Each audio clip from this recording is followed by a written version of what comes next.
राम राम मित्रांनो, संध्याकाळचं राव काम आटपलं बरं का कोटीवरचं.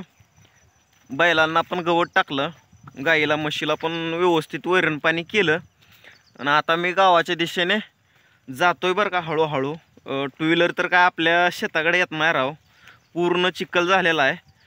खूप रस्ता बेकार झालेला आहे आणि तुम्हाला तर माहीतच आहे, आपल्या शेतातनं जाता जाता आपल्याला कमीत कमी 3 ते 4 ओढं पार करून गावाकडे जावं लागतंय राव.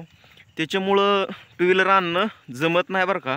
आणि आपलं शेत घरापासून 1.5 किलोमीटर आहे बरं का. पूर्ण 1.5 किलोमीटर अंतरचा टप्पा आपल्याला चालत पार करायचा आता. तर म्हणलं खूप दिवस झालं यूट्यूबवर लय व्हिडिओ पण अपलोड करत नव्हतो बरं का. थोडं कामच होतं राव तसं महागट लागलेलं. तर आता थोडा थोडा आपल्याला पण मूड येत चालला यूट्यूबवरती व्हिडिओ बनवायला. आणि थोडं थोडं काम पण संपलेलं आहे बरं का. त्याच्यामुळं जास्त लोड नाही कामाचा. वावराला तर पूर्ण पाणी लागून गेलेले आहेत. वावरात आता गवत आलेला आहे, कुळवाला पण येत नाही किंवा रोटर करता पण येत नाही. त्याच्यामुळं रिलॅक्स एकदम, कामं बिमं जास्त काय नाही. ती तेवढाच थोडा कांदा लागवड केलेला आहे. बाकी काय आपलं जनावर वगैरे करत आता निवांतच. दीपावलीचे शुभ दिवस चालू आहेत राव. इकडून तिकडून पाहुणं रावळं आलेले आहेत. मस्त एन्जॉय करायला चांगलंच वाटतंय बरं का. तर दुधाचं कॅन पण आहे आपल्या खांद्यावरती.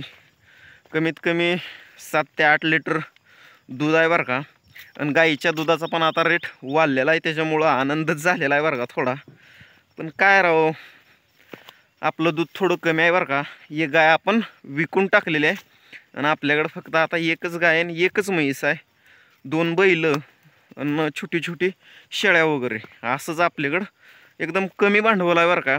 कारण जास्त भांडवल केलेलं नाही. पण बघू आता लवकरच आपण पण निर्णय घेतलेला आहे, जर्शा वाढवाव्या म्हणतोय. जर्शीचा प्लॅन चांगला करावा म्हणतोय बरं का. आणि करणारच आहे राव मी एक ना एक दिवस. आणि धारा वगैरे समजा आपल्याला जर्शीचं करता पण येते, त्याच्यामुळं कुठल्या गोष्टीचं अडचण नाही. हां, ह्या आता थोडी पैशाची कमतरता. तर बघू आता सोयाबीन हिकलं तिकलं काय तर अरेंजमेंट करून करणार आहे बरं का, आपण घेणार आहे. तर चला मित्रांनो, भेटू आपण नेक्स्ट व्हिडिओमध्ये. धन्यवाद.